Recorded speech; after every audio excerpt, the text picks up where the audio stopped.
हा टीआरपी मिळवण्याचा प्रयत्न आहे। ज्या संचालिकाखाली आज आंदोलन करतायत त्या 70% बोर्ड मिटिंगला आलेले नाहीत, काल चेअरमॅनांनी सांगितलं, नंतर येऊन सहाय्य करतात। एवढंच प्रेम असेल तर बोर्डात बोललं पाहिजे, चर्चा केली पाहिजे।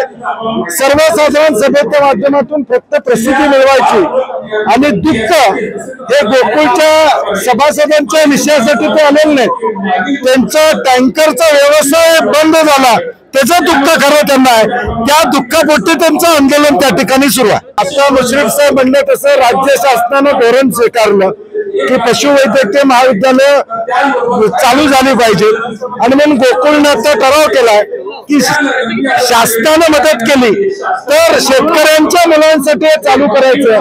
कुठल्याही संस्थेला देण्याचा प्रश्न येत नाही, कुठलीही संस्था चालवायला गेल्याचा प्रश्न या ठिकाणी येत नाही, फक्त खोटं बोलायचं। आजच्या सभेचं एकच आहे की दुःख टँकर गेलेल्याचं दुःख त्यांना ते दुःख व्यक्त होते।